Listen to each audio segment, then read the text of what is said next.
Assalamualaikum warahmatullahi wabarakatuh.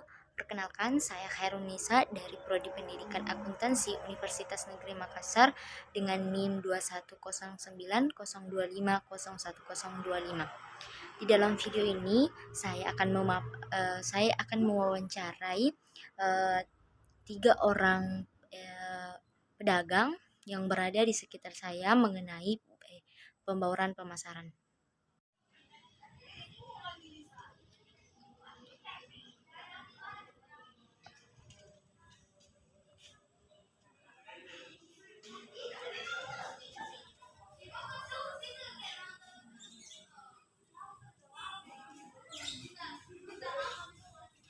Assalamualaikum warahmatullahi wabarakatuh. Hari ini saya sedang berada di toko dari sebelumnya Ibu atas nama siapa? Ibu Seniwati. Yang mana letak tokonya ini berada di Jalan Jalan Dengsi Raju Muhammad Yamin. Selanjutnya saya akan bertanya kepada Ibu. Terima kasih Bu atas waktunya. Kira-kira apa yang diinginkan oleh pelanggan dari produk atau layanan yang Ibu tawarkan sendiri? Ini kan produk kita ini kan produk sehari-hari. Produk sehari-hari. Jadi biasanya tuh pelanggan menginginkan produk itu betul-betul memiliki kemasan yang masih bagus, ya.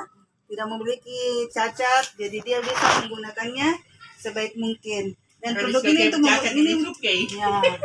kebutuhan hidup sehari-hari karena ini merupakan produk kebutuhan sehari-hari berupa sembako, ya. Sembako dari dia itu biasanya itu pelanggan kan tidak mungkin membeli satu di pasar.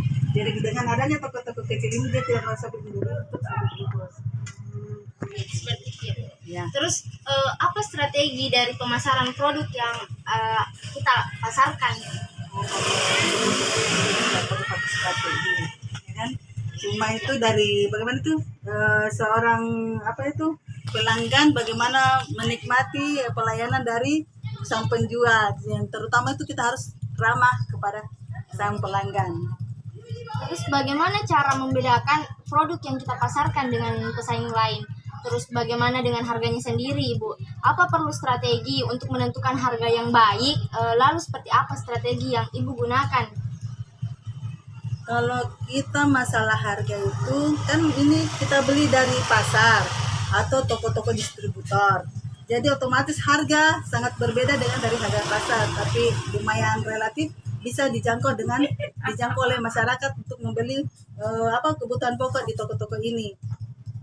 Misalnya ini kan produk mie instan, tidak mungkin itu konsumen mau membeli sebungkus di pasar, jadi kebutuhannya hanya sebungkus, jadi tiba-tiba dia hanya membutuhkan sebungkus, otomatis dia ke toko-toko kecil dan harganya nggak jauh berbeda dengan di pasar. Terus apakah ada titik harga yang ditentukan untuk produk yang kita pasarkan? Kalau harganya maksudnya ini kayaknya tidak perlu titik harga, ya, karena itu tadi saya sudah jelaskan, kita beli kita beli di pasar atau toko-toko yang menjual grosir, otomatis harga yang kita tentukan itu tidak jauh berbeda dengan harga yang ada di pasar. Jadi pokoknya terjangkau lah dan tidak mahal. Dibanding dengan pesaing lain, apakah harga Ibu lebih tinggi atau mungkin sama dengan para pesaing Anda? Kalau toko-toko kecil di daerah sekitar sini, ya, terutama di daerah Bara-Bara, ya, rata-rata produk yang mereka jualkan itu hampir sama persis harganya. Mungkin ada hanya satu atau dua toko yang menjual harga lebih murah dari kita karena maksudnya untuk menarik pembeli. Kalau bagaimana pembeli mencari produk dari di mana pembeli tak bisa cari di tempat menjual tak? Pembeli mencari produk yang saya jual ini bisa dicari di pasar-pasaran atau toko-toko grosir, ya, atau kadang-kadang juga ada sales lah yang membawa sini untuk dijual kembali gitu. Terus kapan waktu terbaik untuk Ibu berpromosi? Apakah mempengaruhi pilihan aktivitas promosi? Kalau toko-toko kecil seperti kami itu tidak perlu butuh promosi. karena para pelanggan seketika dia butuh dan sangat mendesak pasti akan mendatangi toko tersebut. Itu saja.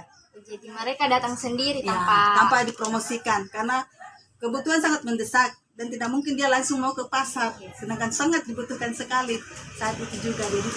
Jadi jalan satu-satunya dia mendatangi toko-toko kecil saja. Nah, kalau butuh kira-kira karyawan toko, Bu. Oh, kalau kan kita toko kecil, lagian juga cuma jual segini aja tak? Nah, tidak mungkin butuh karyawan karena di rumah juga ada anak atau ada kakak yang bisa membantu bergantian menjaga toko ini, itu saja. Karena kalau kita mau gaji lagi karyawan, ya mungkin tidak bisa, budgetnya tidak mencukupi untuk menggaji para karyawan. Nah, lantas kira-kira Ibu bisa ceritakan sedikit bagaimana proses tak bisa sampai di titik ini?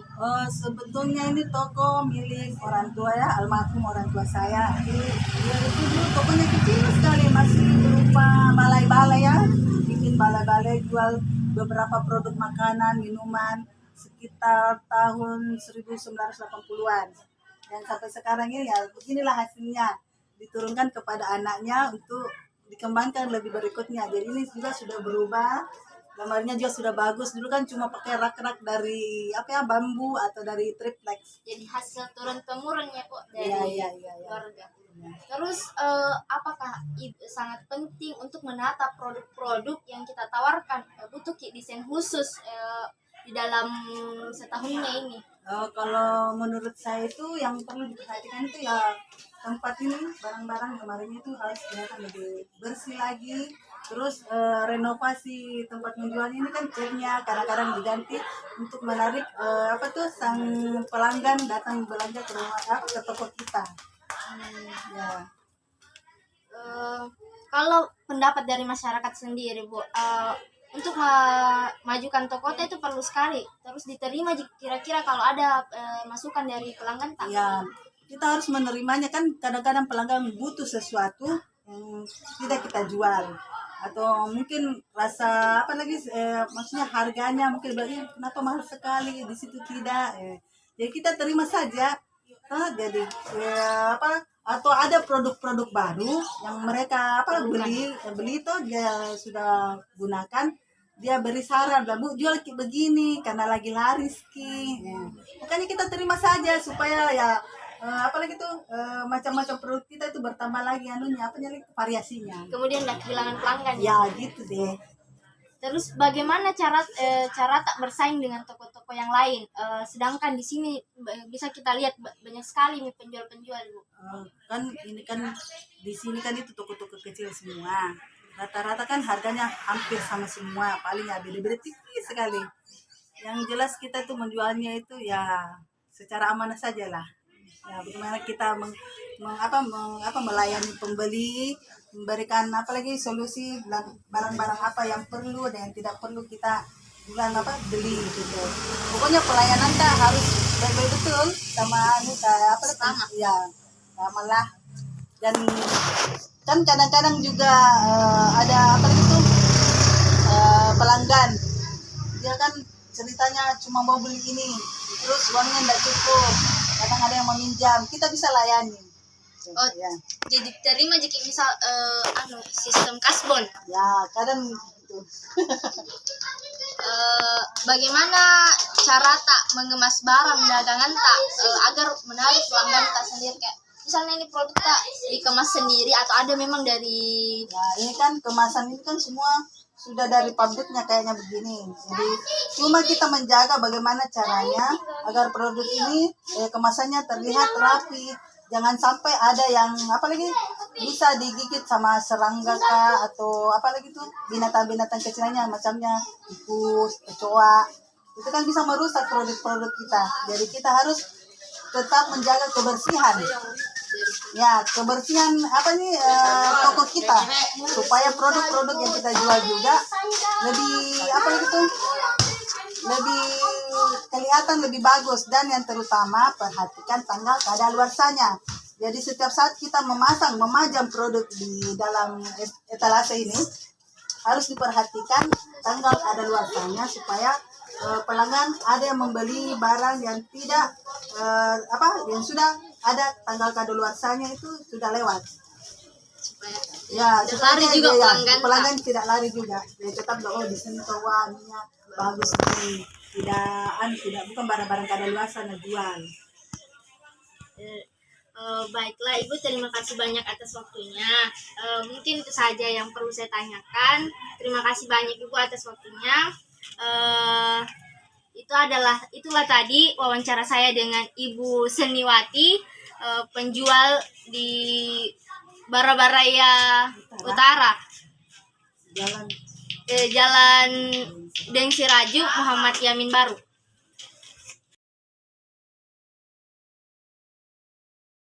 Ada di Jalan Kelapa 3, rumah kediaman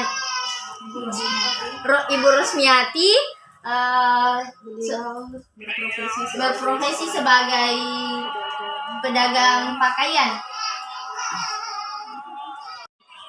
Sebelumnya perkenalkan, nama saya Herun Nisa dari Prodi Pendidikan Akuntansi Universitas Negeri Makassar. Sebelumnya mohon maaf karena mengganggu waktu kita. Saya ada tugas dari kampus mewawancarai 3 orang pedagang, yang mana pertanyaan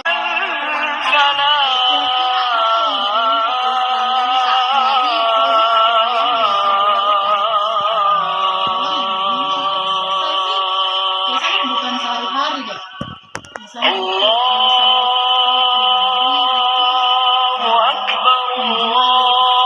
pakaian, mulai dari pakaian sehari-hari, pakaian dalam, apakah pakaian anak-anak, laki-laki atau perempuan, semacam itu, spray atau apapun yang mereka inginkan, apa yang mereka butuhkan, misalnya kompor atau panci, jadi bisa apa saja.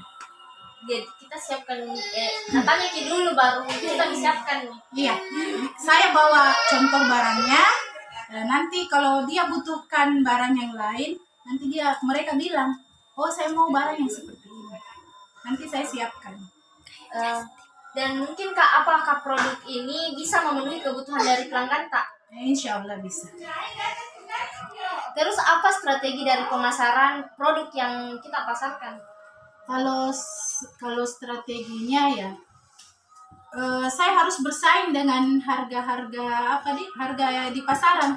Jadi sekian modalnya, saya minimal itu keuntungan saya 30. Saya kalikan modal dengan keuntungan sampai 35% dari modal.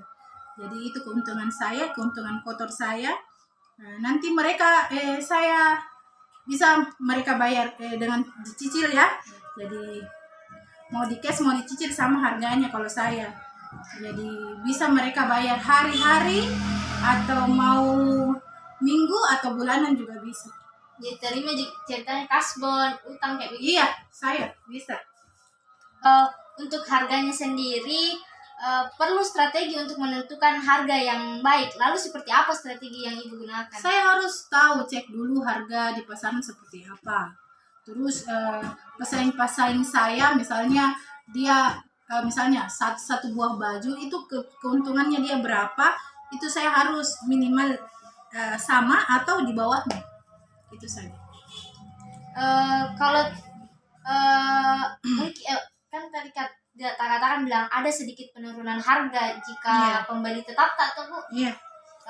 Terus mungkin Kak Ibu kasih diskon untuk menarik pelanggan tak? Saya kasih diskon, apalagi kalau dia sudah jadi pelanggan tetap, terus pembayarannya bagus, maka saya kasih diskon. Biasanya itu saya kasih diskon sampai 25.000 per barang. Bagaimana dengan di mana pembeli itu cari Ki? Kalau pembeli bisa cari saya di rumah atau bisa karena saya juga menjual tidak jauh-jauh dari sini, tetangga-tetangga, kenalan saya, kerabat saya, itu yang saya datangi. Jadi kalau mereka butuh bisa menelpon atau bisa datang langsung ke rumah lihat barangnya. Bisa juga kita yang datang ke rumahnya? Iya, saya datang bawa barangnya. Saya kasih lihat barangnya. Kalau dia mau ini, saya bawakan semuanya. Dan memang saya jual keliling ya, door to door. Saya lebih senang karena saya bisa silaturahim langsung ke rumahnya orang. Terus kapan waktu terbaik tak untuk berpromosi? Apakah mempengaruhi pilihan aktivitas promosi tak? Kalau saya biasanya sore, karena kalau sore itu ibu-ibu bebas biasanya. Karena kalau pagi pasti urus keluarga, anak sekolah, siang itu mereka harus masak, sampai habis duhur pasti istirahat. Nah kalau sore itu biasanya mereka santai-santai, makanya kalau sore saya baru pergi menjual dari rumah ke rumah. Kalau kira-kira di sini Bu butuh karyawan. Kalau karyawan alhamdulillah ada suami saya yang membantu, ada saudara saya juga bisa bantu, anak saya juga bisa bantu. Tidak butuh karyawan dari lain. Kalau pun saya butuh karyawan pasti saya ambil dari keluarga saya sendiri dulu, karena ini masih usaha keluarga, masih kecil, masih skala kecil. Kalau punya mungkin biasa-biasa kalau punya toko ya mungkin butuh karyawan, insya Allah. Amin. Terus bagaimana proses yang kita lakukan sehingga bisa sampai di titik ini? Oh, saya sudah lama ada 10 tahun lebih usaha ini. Cuma waktu itu saya habis melahirkan dan anak pertama, lama baru ada keturunan, akhirnya saya berhenti. Setelah anak saya besar-besar sedikit bisa ditinggal, baru saya lanjutkan usaha ini sampai sekarang alhamdulillah. Kalau penting kah itu Bu, untuk menata produk-produk tak yang kita tawarkan butuh desain khusus kayak setiap tahunnya harus perbaiki tempat tak untuk menarik pelanggan tak? Kalau saya pribadi tidak, karena kalaupun itu barang yang dipromosikan itu kan sekarang sudah canggih, kita tinggal foto-foto pasang di WA, pasang di medsos atau apa, baru kita share ke grup atau kemana saja, dan dengan begitu biasanya ada pesanan yang masuk. Atau saya lebih senang langsung datang ke rumahnya orang yang membutuhkan barang dan saya membawa beberapa macam barang yang mereka butuhkan. Karena melihat langsung. Iya. Orang langsung melihat itu, dia senang. Oh, kualitasnya memang bagus, bahannya bagus. Jadi kita bisa langsung deal masalah harga. Kalau penting itu Bu, kalau ada pendapat dari masyarakat kayak bisa kita terima ini saran dari masyarakat tak? Pelanggan tak? Apa? Contohnya? Kayak gitu misalnya saran. kayak itu minta kita mau begini, ada lagi kayak lain modelnya kayak begitu. Biasanya sebagai penjual yang baik ya harus menuruti keinginan pelanggan, apa sarannya. Misalnya dia butuh model yang seperti ini atau minimal mendekati lah, dia sebutkan bahannya seperti itu, harus kita usahakan untuk mendapatkan barang tersebut. Karena kita juga ingin menjamin kepuasan pelanggan. Jasa titip tuh begitu biasa, minta kita konsumen nggak begini. Iya. Terus bagaimana cara tak bersaing dengan toko-toko yang lain? Sedangkan di sini kita lihat banyak sekali nih, apalagi zamannya sekarang zaman modern, canggih sekali nih zaman. Online tuh banyak all shop. Banyak memang online, tapi alhamdulillah ya itu tadi kembali ke masalah kualitas. Dan harus disesuaikan dengan daya beli masyarakat. Jadi harus disesuaikan dengan kantongnya. Jadi kualitas yang bagus dengan harga yang sangat terjangkau, dengan cicilan yang mereka merasa bisa jangkau. Nah, insya Allah kita tidak akan kehilangan pelanggan. Saya rasa demikian. Terus untuk bagaimana cara tak mengemas barang-barang dagangan tak untuk menarik para pelanggan tak? Perlu itu kayaknya untuk dikemas baik-baik baru. Kalau saya pribadi yang penting, karena kan kalau kita beli pakaian kan sudah ada ada kemasannya, sudah ada brandnya apa, dan rata-rata kan kalau orang yang biasa beli barang pasti tahu. Jadi tidak ada masalah, kurasa kalau masalah kemasan tidak jadi masalah, karena ini pakaian langsung dia bisa lihat. Tidak seperti kalau makanan atau apa ya harus bagus. Kalau pakaian ya mereka langsung bisa lihat, dia sentuh, dia pegang apa bahannya. Di situ nanti dia bisa, oh saya suka ini apa tidak, itu saja. mungkin itu saja wawancara saya dengan Ibu Rosmiati. Terima kasih Bu atas Ya, waktunya. sama-sama. Terima kasih juga karena sudah mau diganggu. Sekarang saya berada di Pasar Karuisi bersama dengan pedagang ikan atas nama siapa? Suryani. Terima kasih Bu atas waktunya. Perkenalkan saya Hairul Nisa dari Prodi Pendidikan Akuntansi Universitas Negeri Makassar. Meminta izin waktu tak sebentar untuk bertanya-tanya mengenai pembawaan pemasaran. Kira-kira itu apa yang diinginkan oleh pelanggan kita dari produk yang kita tawarkan? Kalau dia inginkan itu murah, terus baru ikannya, pelayanannya bagus dengan menginginkan pelanggan.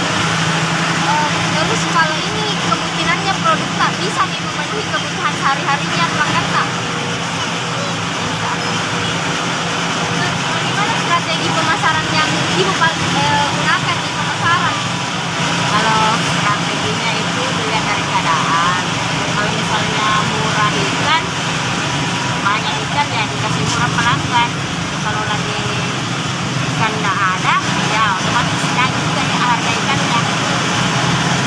Terus bagaimana dengan cara membedakan produk yang kita jual dengan pesaing yang lain? Kalau untuk bersaing dalam pasar itu tergantung dari kita orang yang bagaimana caranya menjual. Karena orang rata-rata itu biar ikannya mahal di sana murah. Kalau memang orangnya di sini bagus, kemudian ikannya bagus, tentunya pelanggan itu datang sama kita. Tentang apanya yang dia cari, intinya saja kesenangan belanja begitu. Puasnya itu. Kalau untuk harga tak murah kita atau lebih mahal atau di atasnya? Kalau harganya itu lebih murah sedikit lah karena pelanggan. Hari-hari dia datang kan beda sama yang baru datang, kemudian yang kalau yang lama yang otomatis kita kasih beda harga. Kasih diskon? Iya, ada diskonnya. Bagaimana dengan di mana kira-kira pembeli bisa mendapatkan produk yang kita jual? Kayak di misalnya di pasar sini atau di ada tempat lain tak menjual? Kalau tentang produknya untuk mendapatkan pelanggan itu kita tetap di sini saja, dicari di tempat saja di sini. Iya. Kalau ada di mana kita ambil produk untuk menjual di sini? Di Lelong. Kita ke sana. Iya. Kalau untuk di mana dan kapan kita kira-kira bisa sampaikan promosi ke orang-orang? Kalau promosinya itu karena ini kan pasar terbuka, enggak. Dia lihat saja sendiri di meja kita simpan, kemudian dia lihat lewat, ikannya di sana bagus, kemudian dia di sana begitu aja. Dari orang ke orang iya, juga. jadi orang ke orang saja itu. Kira-kira butuh pegawai toko, karyawan? Oh belum. Kalau pegawainya itu kadang-kadang nih kalau misalnya mau lebaran, mau puasa, itu kita ambil karyawan kan. Kang bakar. Kalau bagaimana proses yang kita lakukan sehingga bisa berada di titik ini? Kalau prosesnya itu ya karena ya keadaan lah, bukannya kalau kita cepat datang saja, prosesnya cepat datang, langganan cepat datang, jadi cepat habis. Lantas bagaimana kalau penting sekali tuh kalau ditata dengan rapi produk Kak? Iya penting, karena orang lihat dari situnya. Iya, menarik perhatian pembeli itu, pelanggan itu begitu mesti kita atur yang rapi dan enak dipandang. Kemudian bagaimana penting itu dari pendapat masyarakat sedang kita bagus Ya caranya saja bagaimana melayani pelanggan. terus terima jika saran kira-kira kalau dikasih saran bilang kurang di ini. Iya, ya tentu terima. Karena itu sarannya orang kita apa itu bagus ya kita kan itu sebagai kritikan yang bagus untuk maju ke depannya. Supaya kita jangan anu lagi yang itu kan yang bagus karena kita tetap mau pelanggan yang banyak. Mungkin saja wawancara saya dengan Ibu Suryani. Dari ketiga narasumber yang telah saya wawancarai, dapat saya simpulkan bahwa untuk strategi pemasaran yang mereka gunakan telah sesuai dengan marketing mix 7P, 4P, 7P, dan 9P.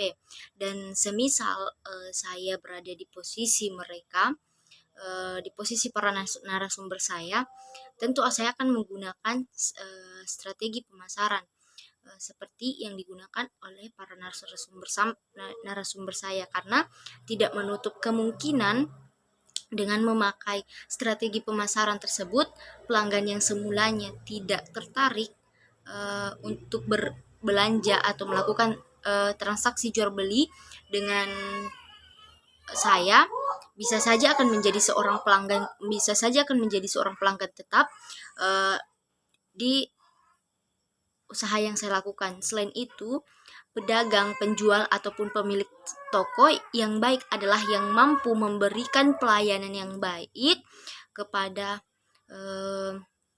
para pelanggannya serta melakukan strategi pemasaran yang baik.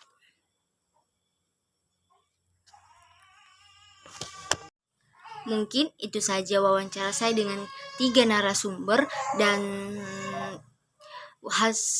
kesimpulan yang dapat saya tarik. Lebih dan kurangnya mohon dimaafkan. Wabillahi taufiq wal hidayah. Wassalamualaikum warahmatullahi wabarakatuh.